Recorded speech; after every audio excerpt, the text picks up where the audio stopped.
The old folks called it Whispering Woods for a reason. Legends whispered of souls lost among the trees, their mournful cries echoing in the wind. They said the woods held on to those who dared enter at night, their spirits trapped forever. We were about to find out if the legends were true.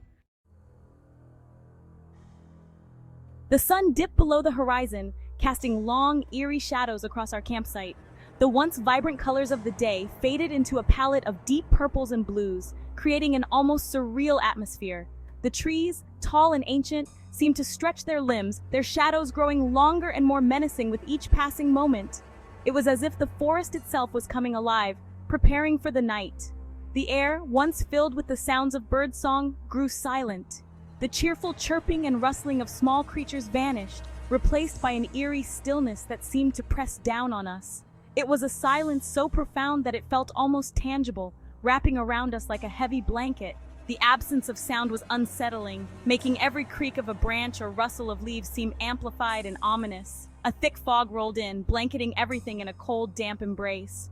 The mist swirled around our feet, creeping up our legs and obscuring our vision.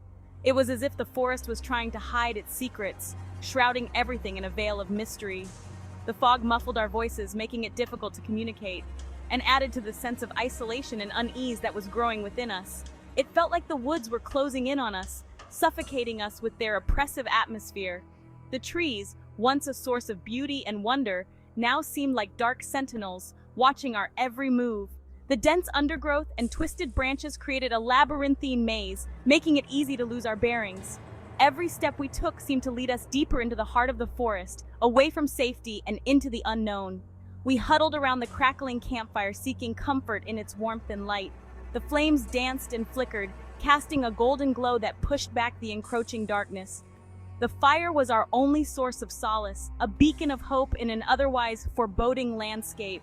We shared stories and tried to laugh, but the tension in the air was palpable, and our voices sounded hollow and strained.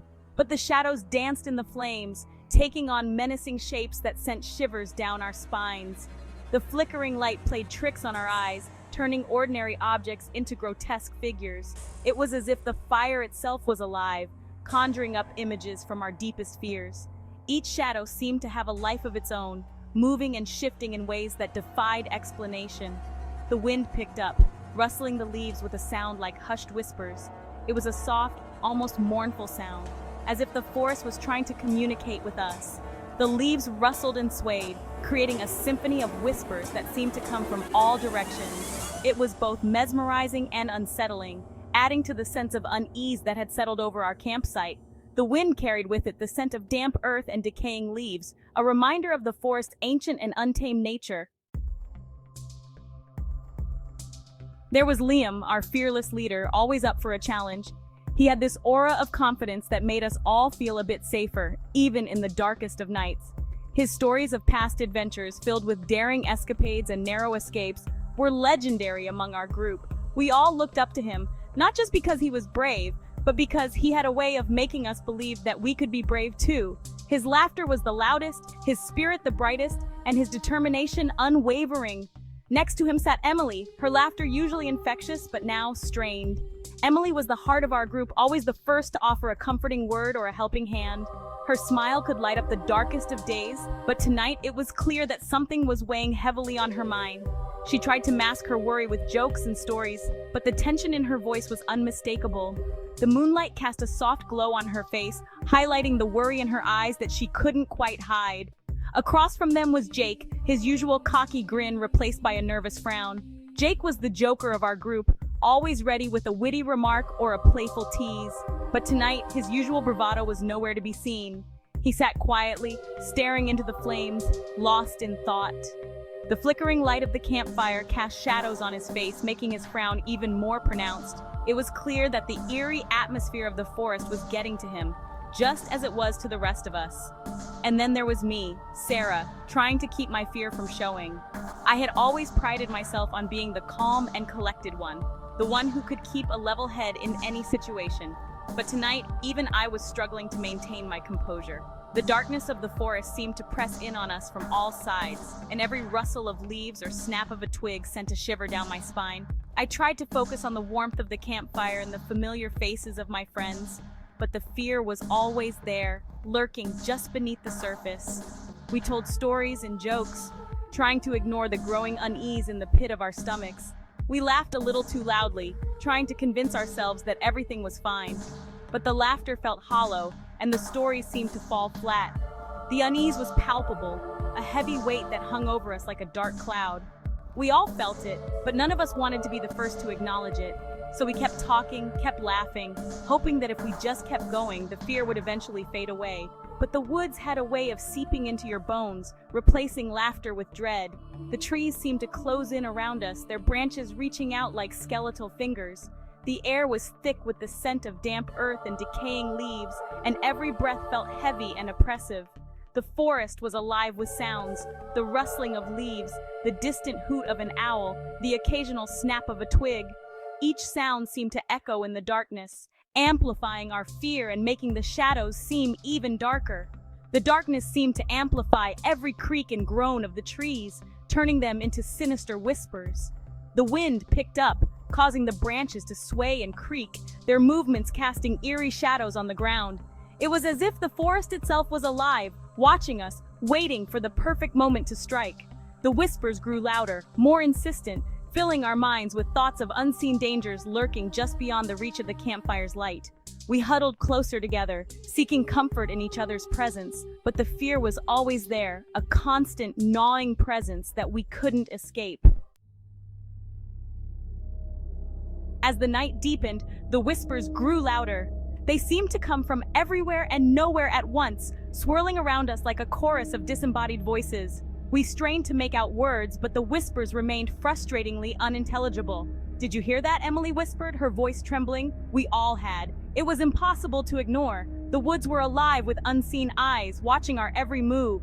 A wave of cold air swept through the campsite, extinguishing our fire and plunging us into darkness. Section 5. The Ghostly Apparition. Panic seized us. The night was still, the air thick with an unsettling silence that seemed to press down on us from all sides. We could feel the weight of the darkness, a palpable presence that made every rustle of leaves and snap of twigs sound like thunder in our ears. We fumbled for our flashlights, their beams cutting through the darkness like feeble swords against the unseen enemy. The forest seemed to close in around us, the trees looming like silent sentinels, their branches reaching out like skeletal fingers. Every step we took felt like a journey into the unknown, each shadow a potential threat. And then we saw it. A movement in the distance, a flicker of something that didn't belong. Our hearts pounded in our chests, the sound almost deafening in the oppressive silence. We strained our eyes, trying to make sense of the shapes and shadows that danced at the edge of our vision. A figure, tall and gaunt, its eyes glowing with an eerie light. It stood out starkly against the darkness, an otherworldly presence that seemed to draw the very light from our flashlights. Its eyes were like twin orbs of fire, burning with an intensity that seemed to pierce through the night and into our very souls. It stood at the edge of the woods, its form shifting and swirling like smoke. One moment it was solid, the next it seemed to dissolve into the air, only to reappear a few feet away. It was as if the very fabric of reality was bending around it, warping and twisting in its presence. A cold, hollow laugh echoed through the trees, sending chills down our spines. It was a sound that seemed to come from everywhere and nowhere at once, a haunting melody that resonated deep within us. The laugh was devoid of any warmth or humanity, a chilling reminder that we were not alone in the forest. We were frozen in terror, our minds struggling to comprehend what we were seeing. The figure seemed to grow larger, its presence more imposing with each passing second. We could feel its gaze upon us, a weight that pressed down on our very souls. Our breaths came in shallow gasps, our bodies refusing to move as the apparition loomed ever closer. The forest around us seemed to hold its breath, the very air thick with anticipation and dread. We knew in that moment that we were in the presence of something beyond our understanding, something that defied the very laws of nature. And as the figure continued to advance, we could only watch in helpless horror, our minds racing with questions and fears that had no answers. Section 6. Fleeing into the night. "Run!" Liam screamed, breaking the spell. We scrambled to our feet, our fear lending us speed. We crashed through the undergrowth, our flashlights bouncing wildly, casting distorted shadows that danced and twisted like demons. The ghostly laughter pursued us, urging us onward. Branches whipped at our faces, thorns tore at our clothes, but we didn't dare slow down. Not with that thing on our heels. We ran until our lungs burned and our legs screamed for mercy. Section 7. The Search for Marcus. We burst out of the woods, gasping for breath, our clothes torn and our bodies bruised. We had escaped, but not unscathed. As we huddled together, catching our breath, we realized someone was missing. "Marcus?" Liam called out, his voice hoarse with panic. "Marcus, where are you?" Silence. Only the sound of our own ragged breathing and the pounding of our hearts. We had to go back. We had to find Marcus. We retraced our steps, our hearts heavy with dread. The woods were silent now, the whispers gone, but the oppressive atmosphere remained, pressing down on us like a physical weight. And then we saw it. Marcus's backpack lay discarded on the ground, its contents scattered around it. Nearby, we found his flashlight, its beam still shining eerily in the darkness, but there was no sign of Marcus. We searched until dawn, our hope dwindling with each passing hour, but Marcus was gone. The police came, but they found no trace of him. They treated it as a missing persons case, but we knew the truth. The woods had taken him. We left Whispering Woods that day, forever changed by our experience. The woods had shown us the darkness that lay hidden beneath the surface of the world, the unseen forces that whispered in the shadows. We tried to move on, to forget the horrors we had witnessed, but the woods stayed with us. In our nightmares, we heard the whispers, felt the cold breath of the ghostly figure on our necks. We were haunted by the memory of Marcus, by the knowledge that something dark and sinister lurked in the depths of Whispering Woods. Something that had taken our friend and left us with a fear that would never truly fade. Some say the woods are just trees, that the whispers are just the wind.